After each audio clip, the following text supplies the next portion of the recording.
सप्ताह तक दोनों मित्र वहां बंधे पड़े रहे। किसी ने चारे का एक तीर्ण भी न डाला। 1 सप्ताह तक दोनों वहां पे पड़े रहे बंधे हुए।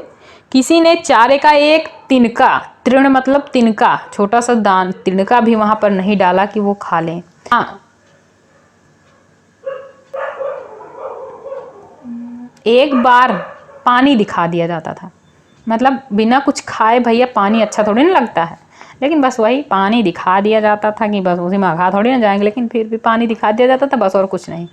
यही उनका आधार था। दोनों इतने दुर्बल हो गए थे कि उठा तक ना जा रहा था। दोनों मतलब एकदम कमज़ोर हो गए, ठठरियाँ निकल आई थी, हड्डियाँ हड्डियाँ दिखने लगी थी। एक दिन खड़े बाड़े के सामने डुग्गी बजने लगी और दोपहर होते होते वहाँ 50-60 आदमी जमा हो गए। डुग्गी मतलब, डुग्गी होता है कि उसे बजाने पर लोग इकट्ठा हो जाते हैं, कुछ बताना होता है, कुछ ऐलान करना होता है तो डुग्गी बजाई जाती है, ठीक है। वहाँ पर 50-60 आदमी आ गए। तब दोनों मित्र निकाले गए और उनकी देखभाल होने लगी। लोग आकर उनकी सूरत देखते और मन फीका कर चले जाते।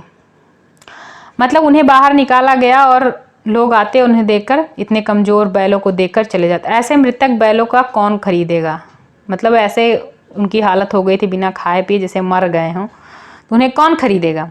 सहसा एक दढ़ियल आदमी जिसकी आंखें लाल थी और मुद्रा अत्यंत कठोर आया। अचानक ही वहां पर एक आदमी आया, दढ़ियल आदमी, जिसकी आंखें लाल थी और मुद्रा कठोर, मतलब मुद्रा कठोर का मतलब वो ऐसे अकड़ता हुआ चल रहा था। दोनों मित्रों के कूल्हों में उंगली गोदकर मुंशी जी से बातें करने लगा। दोनों बैलों को कूल्हों में उंगली ऐसे घुमाकर उसके बाद मित्र उससे, मुंशी जो था उससे बात करने लगा।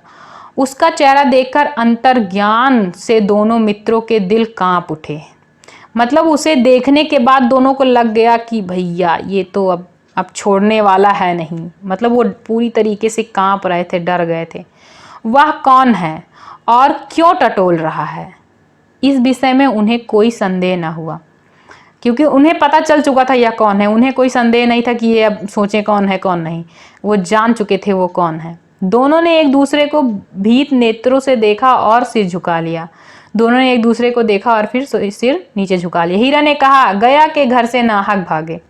अब हीरा को ये सोच के आ रहा है कि गया के घर से बेकार है भागे, भैया ना भागे होते तभी ठीक रहता। अब जान ना बचेगी, अब जान बचना मुश्किल नामुमकिन है, अब तो ना बचेगी जान। मोती ने अश्रद्धा भाव से उत्तर दिया, कहते हैं भगवान सबके ऊपर दया करते हैं। मतलब लोग कहते हैं भगवान सबके ऊपर दया करते हैं, उन्हें हमारे ऊपर दया क्यों नहीं आती। अब मोती ने कहा कि भगवान सबके ऊपर दया करते हैं, हमारे ऊपर दया क्यों नहीं आ रही उन्हें। भगवान के लिए हमारा मरना जीना दोनों बराबर है। चलो अच्छा ही है, कुछ दिन उनके पास तो रहेंगे। एक बार भगवान ने उस लड़की के रूप में हमें बचाया था, अब क्या अब ना बचाएंगे। यह आदमी छुरी चलाएगा, देख लेना। अब उन दोनों के आपस में बातें हो रही हैं कि वो कह रहा है कि अब यह आदमी छुरी चलाएगा, देख लेना, तो क्या चिंता है।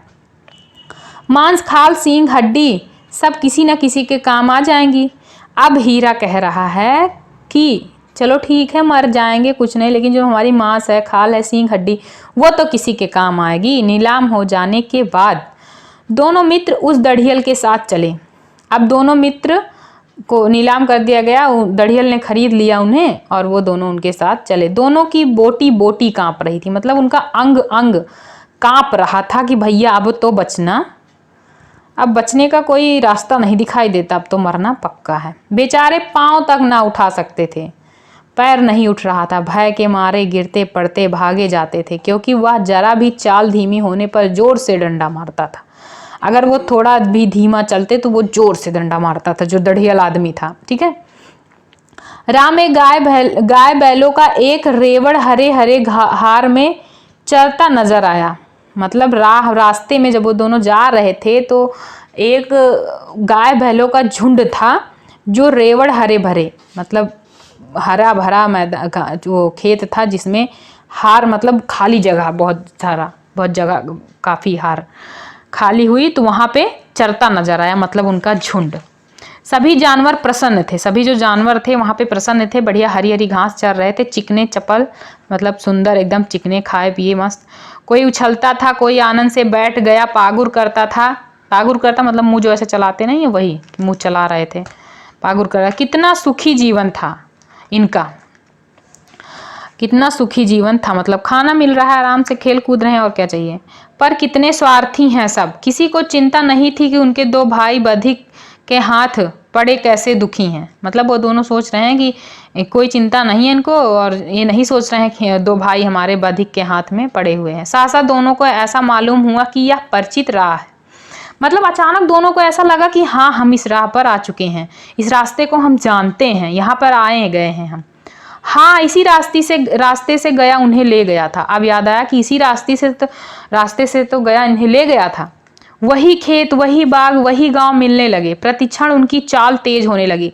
अब मतलब उनको खाना भी नहीं मिला था, हर चीज़, लेकिन फिर भी जब उन्हें ऐसा लगा कि हाँ ये रास्ता तुमने देखा, ये गांव, ये घर, ये तो हम पहचानते हैं, अब वो दोनों लोग तेज होने लगे, चलने लगे। उनके अंदर एक अंदर की पावर आ उठी, अब वो दोनों तेज चलने लगे। सारी थकान, सारी दुर्बलता गायब हो गई। सारी थकान, जो थके हुए थे, जो दुर्बल थे, कुछ उन्हें दिख नहीं रहा था, वो रास्ता उन्हें पहचान लिया, सब गायब हो गए। यह लो अपना ही हार आ गया, मतलब वो लोग जहाँ चरते थे, वो खेत वगैरह सब कुछ वही कह रहे हैं कि अपना ही हार आ गया। इसी कुएं पर हम पुर चलाने आते थे, यही कुआं है।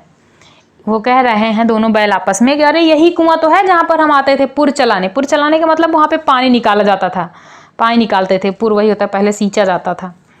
यही कुआं है। अब वो दोनों पहचान गए। मोती ने कहा हमारा घर नजदीक, नगीच आ गया, मतलब हमारा घर क्या है, पास में आ गया।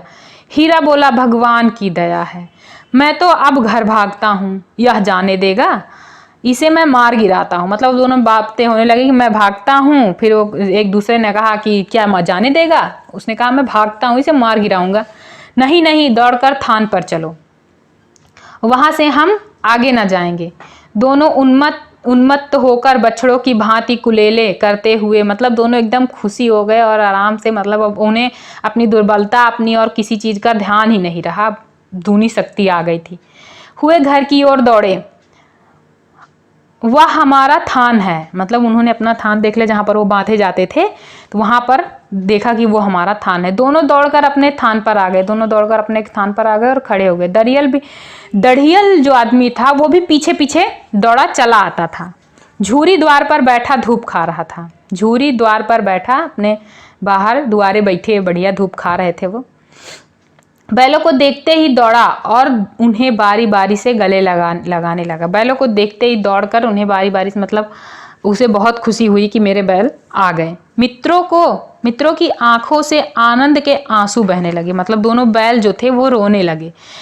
एक झूरी का हाथ चाट रहा था दड़ियल, मतलब दोनों अब बहुत खुशी हो गए थे, अपने मालिक से मिल गए। दड़ियल ने जाकर बैलों की रस्सियां पकड़ ली। झूरी ने कहा मेरे बैल हैं। दड़ियल जिसने खरीद के लाया था कांजी हाउस से, वो पहुंचा, उसने रस्सी पकड़ ली और कहा कि रस्सी पकड़ ली तो झूरी ने कहा कि ये मेरे बैल हैं, तुम्हारे बैल कैसे? मैं मवेशी खाने से नीलाम लिए आता हूँ। अब दड़ियल आदमी ने कहा कि मैं इन्हें मवेशी खाने से खरीद कर ला रहा हूँ, भाई तुम्हारे बैल कैसे हैं? मैं तो समझा हूँ चुराए लिए आते हो। झूरी ने कहा कि मुझे तो लगता है कि तुम चुरा कर ले आ रहे हो, चुपके से चले जाओ, मेरे बैल हैं। झूरी ने कहा चुपचाप यहाँ से निकल जा भैया, ये हमारा बैल हैं, यहाँ दिखना मत दोबारा, मैं बेचूंगा तो बिकेंगे। झूरी ने कहा मैंने तो बेचा ही नहीं, तो बिकेंगे कैसे, मेरे बैल हैं। किसी को मेरे बैल नीलाम करने का क्या अधिकार है? अख्तियार है, वही अधिकार, कि मतलब मेरे बैल हैं, किसी को मेरे बैलों को नीलाम करने का क्या अधिकार है जो मेरे बैल बेच दे कोई? जाकर थाने में रपट कर दूंगा। झूरी ने उसे कहा कि मैं थाने में रपट कर दूंगा कि तुम मेरे बैल लेके जा रहे हो, मेरे बिना इजाजत, मेरे बिना बेचे तुम कैसे लेके जा सकते हो? मेरे बैल हैं, इनका सबूत यह है कि मेरे द्वार पर खड़े हैं, उनका सबूत यह है कि बैल मेरे द्वार पर खड़े हैं, ये मेरे बैल हैं। दड़ियल झल्लाकर बैलों की जबरदस्ती पकड़ ले जाने के लिए बढ़ा। दड़ियल जो है वो गुस्सा हो गया और वो कहा नहीं मेरे हैं, पकड़कर रस्सी खींचने लगा कि बैल मेरी तरफ चलें। उसी वक्त मोती ने सींग चलाया। मोती को उसी वक्त गुस्सा आया, उसने सींग चला दिया। दड़ियल पीछे हटा। सिंग से उसने मार दिया तो दढ़ियल क्या था, आदमी जो था वो पीछे हट गया। मोती ने पीछा किया, मोती ने पीछा किया, दढ़ियल भागा, मोती पीछे दौड़ा। गांव के बाहर निकल जाने पर वह रुका। गांव के मतलब उन्हें उसे खेद कर गांव के बाहर निकाल दिया, फिर वहां पर खड़ा रहा जब तक दढ़ियल का रास्ता देखता रहा कि वह वापस ना आए। दढ़ियल दूर खड़ा धमकियां दे रहा था, गालियां निकाल रहा था, पत्थर फेंक रहा था। दूर से ही वह अपना गुस्सा जाहिर कर रहा था और मोती विजयी सूर की भांति उसका रास्ता रोके खड़ा था। मोती वहीं पर खड़ा था कि तू अब आ, अब बताऊं तेरे को मैं। गांव के लोग यह तमाशा देखते थे और हंसते थे। गांव के लोग जो थे वो देख रहे थे और हंस रहे थे, खुशी होकर हंस रहे थे कि वाह भाई क्या बैल है। जब दढ़ियल हार कर चला गया तो मोती अकड़ता हुआ लौटा। हीरा ने कहा मैं डर रहा था, हीरा ने कहा कि मुझे डर लग रहा था कि कहीं तुम गुस्से में आकर मार ना बैठो। मतलब वो इस बात से नहीं डर रहा था, अपने लिए नहीं, वो यह डर रहा था कि कहीं मोती दढ़ियल आदमी को मार ना बैठे। अगर वह मुझे पकड़ता तो मैं बेमारे ना छोड़ता। मोती ने कहा कि अगर मुझे पकड़ता तो मैं उसे बिना मारे छोड़ता ना। अब ना आएगा वापस, आएगा तो दूर ही से खबर लूंगा, देखूं कैसे ले जाता है। अगर आया अब तो देखो दूर से ही खबर लूंगा, देखो कैसे ले जाता है। जो गोली मरवा दे मर जाऊंगा पर उसके काम तो ना आऊंगा। गोली मरवा दे मर जाऊंगा लेकिन उसके काम नहीं, उसके साथ नहीं जाऊंगा। हमारी जान को कोई जान ही नहीं समझता। अब वो दोनों आपस में बातें कर रहे हैं कि हमारी जान को तो कोई जान ही नहीं समझता, इसलिए कि हम इतने सीधे हैं। जरा देर में नांदों में खाली भूसा, चोकर और दाना भर दिया गया। थोड़ी देर में उनकी नांद जो थी जहाँ पर वो खाना खाते थे वहाँ पर खली भूसा, चोकर, चूनी, दाना सब डाल दिया गया। दोनों मित्र खाने लगे। झूरी खड़ा दोनों को सहला रहा था। दोनों मित्र खाने लगे और झूरी उन दोनों को सहलाने लगा। 20 लड़के तमाशा देख रहे थे। सारे गांव में उछाह सा मालूम हो रहा था। वहाँ के जो बच्चे थे 20-30 बच्चे सब देख रहे थे यह नज़ारा, और वहाँ जो गांव में ऐसा लग रहा था जैसे कोई त्योहार आ गया हो। पूरा उत्साह का मनोहर एकदम बढ़िया अच्छे गांव से मालूम, मतलब ऐसा लग रहा था कि कोई त्योहार आ गया हो और पूरे गांव में उत्साह मालूम हो रहा था। उसी समय मालकिन ने आकर हीरा और मोती दोनों के माथे चूम लिए और हमारी कहानी यहीं पर ख़त्म हो जाती है।